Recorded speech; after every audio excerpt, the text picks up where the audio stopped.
Hello and welcome to the history learning. History learning की short series में आपका बहुत बहुत स्वागत है।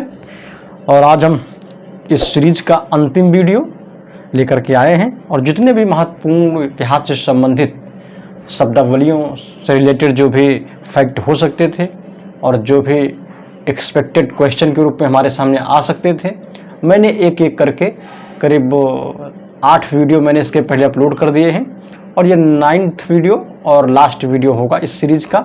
इसमें मैंने वो सारी टर्मिनोलॉजी समाहित कर ली है जो एग्ज़ाम के दृष्टिकोण से इम्पॉर्टेंट थे और हमारे कभी कभी गलत हो जाते थे और डायरेक्ट वो पढ़ते समय चीज़ें क्लियर नहीं होती थी। बाकी और भी कई सारे बहुत सारे शब्द हैं, लेकिन वो जब हम सामान्य रूप से हिस्ट्री को पढ़ते हैं तो वहाँ पर वो चीज़ें क्लियर हो जाती हैं। जैसे वजीर क्या है, वकील क्या है ना, उसर क्या है। तो ये जो छोटी छोटी चीज़ें हैं तो वो जब हम हिस्ट्री पढ़ेंगे तो वहाँ पर वो सामान्य रूप से कवर होती चली जाती है। जैसे सूबा क्या है ना, सरकार क्या है, ये सब प्रशासन की इकाइयाँ हैं। तो ये छोटी छोटी बहुत सारी ऐसी चीज़ें आएंगी जो मैंने इस सीरीज़ में कवर नहीं किया है। उसका कारण बस इतना भर है कि वो सारी चीज़ें जब आप हिस्ट्री पढ़ते हैं तो सामान्य रूप से वो चीज़ें आप समझ जाते हैं और वो कहीं ना कहीं आपके एक प्रकार से आप उनसे फेमिलियर हो जाते हैं। तो मैंने इसमें वो चीज़ें, वो फैक्ट कवर करने की कोशिश की है जो एग्ज़ाम के पॉइंट ऑफ व्यू से बहुत इंपॉर्टेंट हैं और वहाँ से सवाल पूछा जाता है बार बार। और वो कई बार हम सामान्य रूप से जब हिस्ट्री पढ़ते हैं तो वो चीज़ें कवर नहीं होती हैं और गलत हो जाती हैं। इसलिए आप इस पूरी प्लेलिस्ट को देखिए, चैनल को सब्सक्राइब करिए और शेयर करिए, सपोर्ट करिए। चलिए शुरू करते हैं आज का। देखिए, पहला शब्द जो हमने आज लिया है important terminology in Indian history में, तो वो पहला शब्द हमारा है पोलीगार या पोलीगर। कहीं कहीं लिखा मिलता है, कहीं कहीं पोलीगार लिखा मिलता है। आप इसको लेकर के बहुत परेशान नहीं होंगे। तो इसके लिए जो 2-3 शब्द प्रयोग किए जाते हैं, पहला दक्षिण भारत का छोटा मुखिया। अगर आपको ऑप्शन में ये रहेगा तो आप इसको हमेशा जो है चूज करेंगे, इसको टिक करेंगे। और अगर ये नहीं है और इसकी जगह लिखा हुआ है सेना नायक, छोटा सामंत, तो आप उसको भी पोलीगार के रूप में ही इंडिकेट किया जाता है। इस चीज़ को ध्यान रखेंगे। तो पोलीगार कौन होता था? ये दक्षिण भारत का छोटा मुखिया है और ये 2015 यूपीपीसीएस में पूछा गया क्वेश्चन है, बहुत इंपॉर्टेंट क्वेश्चन है। और उस समय मुझे याद है जब पूछा गया था तो बहुत सारे लोग गलत करके आए थे, तो बहुत परेशान थे कि पोलीगार क्या है, पोलीगर क्या है, पूछा गया था। तो पोलीगर या पोलीगार ये सेना नायक है छोटा सा। रे या राई, असिस्टेंट प्रोफेसर 2020-21 में पूछा गया सवाल है और यहाँ से कन्फ्यूजन हो जाती है। रे या राई, इसका साधारण सा मतलब आप इतना समझिए कि ये राजस्व दर की एक तालिका या सूची है ना। तो राजस्व, ये कौन सा राजस्व? ये राजस्व वो सूची है जब राजस्व की वसूली वस्तुओं के रूप में होगी, नगद रूप में नहीं।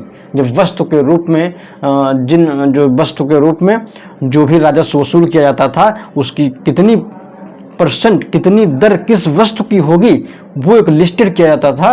और वही जो सूची होती थी उसको रे या राई कहा जाता था। और ये सूची पहली बार शेरशाह सूर्य के काल में बनाई गई। इसलिए रे या राई क्या है? वस्तु के रूप में राजस्व दर की तालिका या सूची, इसको ध्यान रखें। ताल्लुक, ताल्लुक का मतलब होता है अधीन क्षेत्र या आश्रित राज्य।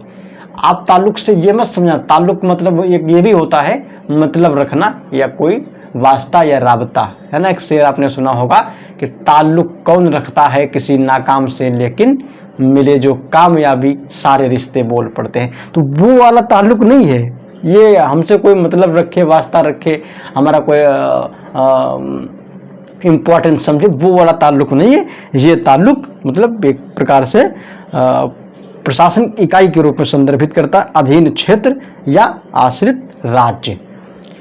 तजकीर, ये एक जीवनी परक पुस्तक के रूप में इसको इंडिकेट किया जाता है। तो तजकीर क्या होता था? धर्मोपदेश भी कह सकते हैं या जीवनी परक पुस्तक भी कह सकते हैं। तो युद्ध या फिर किसी संकट के समय जो इस्लामिक प्रीस्ट होते थे, जो इस्लामिक धर्मोपदेशक होते थे, तो वो लोग इस तरह के जो है तजकीर सुनाया करते थे। इसको आप ध्यान रखेंगे। तो तजकीर क्या है? जीवनी परक पुस्तक। तुजुल क्या है? राजस्व का निर्धारण। तो ये जो राजस्व का निर्धारण होता था कि ये मान लीजिए कि कोई भी वस्तु है और उस वस्तु को निर्धारित करके इतना बताया गया है कि इसमें जो है इतना % इसका राजस्व बन रहा है। मान लीजिए सपोज दैट गेहूं का जो खेत है और गेहूं के खेत का जब राज्य का हिस्सा तय करना है तो वो जो राज्य का हिस्सा तय करने का एक प्रकार से मेथड है और राज्य के जो राशि होती थी, जो हिस्सा होता था, वही राजस्व का निर्धारण जो है वो तुयूर होता था। इसे कभी कभी जागीर या इक्ता के रूप में भी संदर्भित किया जाता है। तो वही आ गई ना, जैसे जागीर एक मान लीजिए जागीरदारों सामंतों को प्रदान की जाती थी जागीरें और उनको मनसबदारों को, तो वो जो और ये इक्तादारों को दी जाती थी सल्तनत काल में। तो कभी कभी इक्ता के अर्थ में भी तुयूर का प्रयोग किया गया है या कहीं कहीं जागीर के लिए भी तुयूर शब्द का प्रयोग किया गया है।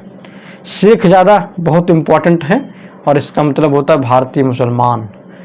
शेख ज़्यादा भारतीय मुसलमान होते थे। तो कई बार ये क्वेश्चन पूछता कि भारतीय मुसलमानों को किस नाम से या किस रूप में जाना जाता था मुगल काल में। तो वहाँ एक जो है कन्फ्यूजन कराता है कई बार, जिसको ध्यान रखें, भारतीय मुसलमानों को शेख ज़्यादा के नाम से जाना जाता था। तो बस आज ये 4-5 शब्द थे, मैंने उसको कवर कर लिया है। आप इसको देखिए, चैनल पे जाइए, प्लेलिस्ट बनी हुई है, सारे वीडियो आप लोग देखिए, नोट डाउन करिए, चैनल को सब्सक्राइब करिए, शेयर करिए। Thank you.